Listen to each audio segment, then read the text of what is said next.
चंद्रकांत भाई ठाकर यांच्या स्मृतींना वंदन करून आपणा सगळ्यांना 79व्या स्वातंत्र्य दिनाच्या शुभेच्छा देतो.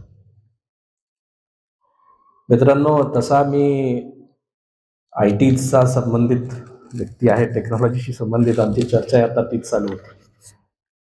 टेक्नॉलॉजीशी संबंधित असल्या कारणानं वेगवेगळ्या कॉन्फरन्सेसमध्ये, सेमिनार्समध्ये जायची संधी मिळत राहते.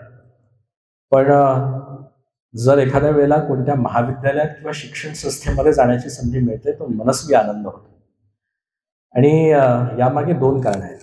सगळ्यात पहिले आपल्या महाविद्यालयाचे दिवस आठवतात आणि सगळ्यात महत्त्वाचं म्हणजे आपली जी शिक्षण पद्धती आहे, जी जगातल्या इतर कोणत्याही शिक्षण पद्धतीशिवाय, शिक्षण पद्धतीपेक्षा अधिक अशी समग्र, व्यापक आणि प्रगल्भ अशी आहे, अशा शिक्षण पद्धतीचा पुरस्कार करणाऱ्या एका शिक्षण संस्थेमध्ये जेव्हा आपण अतिथी म्हणून जाता तेव्हा ती फक्त आनंदाची नाही तर ती अभिमानाची गोष्ट अशी असते. मित्रांनो,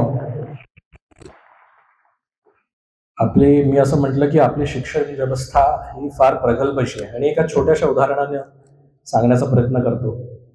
बाहेर इतर ठिकाणी असं शिकवलं जातं की सूर्य पूर्व दिशेला उगवतो आणि खरी समस्या इथेच आहे. सूर्य पूर्व दिशेला उगवत नाही. ज्या दिशेला सूर्य उगवतो ती दिशा पूर्व असते आणि हे आपल्याकडे हे शिकवलं जातं. क्रोनॉलॉजी फार महत्वाची असते मित्रांनो. जर आपण 1947चं स्वातंत्र्य मिळालं हे आधी सांगितलं आणि 1857चा उठाव नंतर सांगितलं तर सगळा अर्थ बदलेल ना.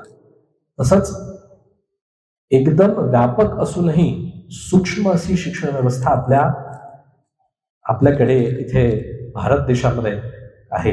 आणि आता तुम्ही पाहत असाल, ऐकलं असेल, NEPच्या माध्यमातून अजूनही याला मोठं करण्याचं काम जे आहे ते शासनामार्फत वेगवेगळ्या ठिकाणी चालू आहे. एक आज स्वातंत्र्य दिन, मग नंतर प्रजासत्ताक दिवस, 15 ऑगस्ट, 26 जानेवारी आणि या सगळ्या याच्यामध्ये आपण बऱ्याचदा स्वातंत्र्य कसं मिळालं, बलिदान कसं दिलं आणि ह्या सगळ्या गोष्टी आपण ऐकतो.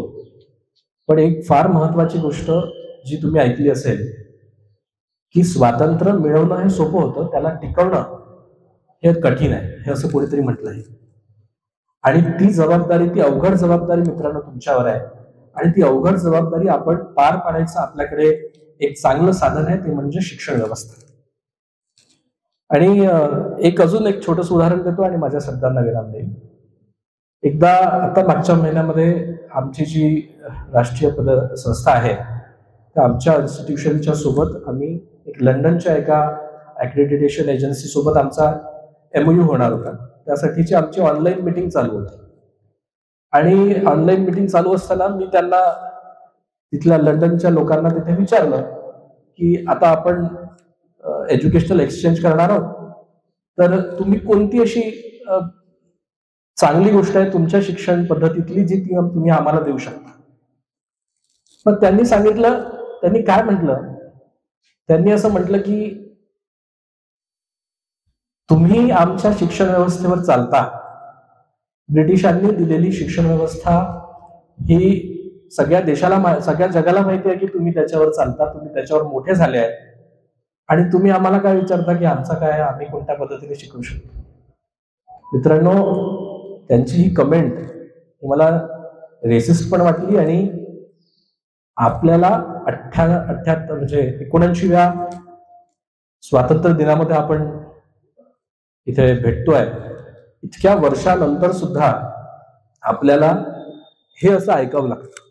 हे ऐकावंच यासाठी लागतं कारण अजूनपर्यंत आपल्या शिक्षण पद्धती, जशी आधीची आपली शिक्षण पद्धती होती, जी त्या शिक्षण पद्धतीला कुठेतरी विसरून, म्हणजे आर्ट, कॉमर्स, सायन्स कॉलेजमध्ये सुद्धा चांगलंच असतं. मी आता इंजिनिअरिंग मध्ये जातो तर मी तिथली अवस्था अगदी बिकट. म्हणजे तिथे NEP मध्ये, ऑटोनॉमस कॉलेजेसमध्ये, इंजिनिअरिंगमध्ये NEP चालू झालं, ते हे जे सब्जेक्ट्स आहेत NEPचे, योगा वगैरे, किंवा भारतीय शिक्षण पद्धतीचे ते सगळे सब्जेक्ट ड्रॉइंगच्या सब्जेक्ट प्रमाणे त्यांना वाटतात, तसं आपण त्यांना वेटेज देतो. पण आज मला आनंद आहे की मला असं वाटलं की या निमित्ताने, आजच्या दिवसाच्या निमित्ताने एक छोटासा हा संदेश आपल्यापर्यंत द्यावा की आपण 4 गोष्टी लक्षात ठेवूया, अशी शपथच घेऊया की 4 गोष्टी, मी कोणताही कोर्स करत असेल, मी कोणतंही काय करत असेल, आणि आपण सगळे आयुष्यावर शिकतच राहतो, त्यामुळे 4 गोष्टी जे काही शिकत असेल ते 4 गोष्टी आपल्याला नेहमी लक्षात ठेवायच्या आहेत. त्या म्हणजे पहिलं, जे आपण शिकलो ते समाजासाठी वापरायचं आहे. जे ज्ञान आपल्याला मिळेल त्याच्यासोबत मूल्य सुद्धा जोडायची आहे.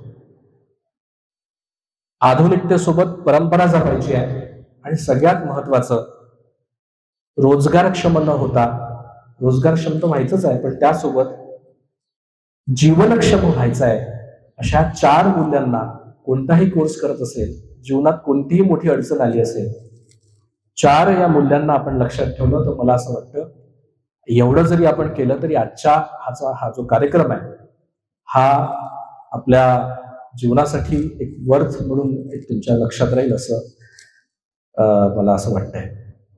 आजच्या या कार्यक्रमानिमित्त आपण मला इथे बोलवून सन्मान दिला याबद्दल आपल्या संस्थेचं खूप खूप आभार मानतो आणि माझे 2 शब्द संपवतो.